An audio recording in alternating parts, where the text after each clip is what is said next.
உலக அனைத்து மக்களுக்கும் எனது வணக்கம். நான் உங்கள் பெரியசாமி ஜோதிடர். 7ஆம் பாவகத்தில், அதாவது நம்மளுடைய ஜாதக கட்டத்தில் கலத்தர ஸ்தானம்னு சொல்லக்கூடிய இடத்துல 7வது கட்டத்துல சந்திரன் இருந்தால் எப்படிப்பட்ட வரன் அமையும்? அப்படின்னு நம்ம பார்க்கலாம்.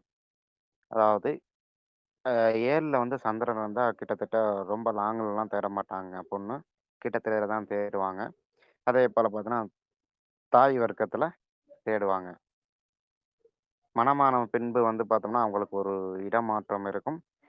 விரைவிலேயே திருமணம் ஆயிரும்.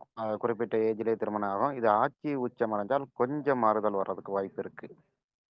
முகூர்த்த நேரத்தில சரியா வந்து தாலி கட்டக்கூடியவங்க வந்து இவங்க தான்.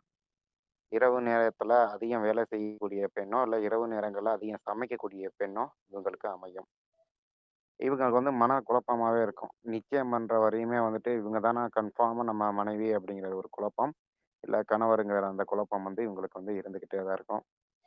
சூரியன் உதயத்திற்கு முன்பே வந்து தாலி கட்டுறது ரொம்ப சிறப்பாகவும் இருக்கும். சந்திரன் எந்த வீட்ல இருக்குதோ, அந்த வீட்ட பத்தி சில குழப்பங்கள் இருந்துகிட்டே இருக்கும் அப்படின்னு ஜோதிட நூல்கள் சொல்கிறது.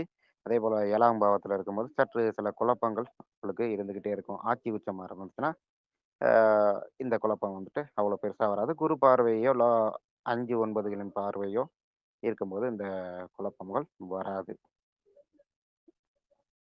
தாய் போல மனைவி அப்படின்னு சொல்ற அளவுக்கு அவங்க வந்து நல்லா பார்த்துக்குவாங்க.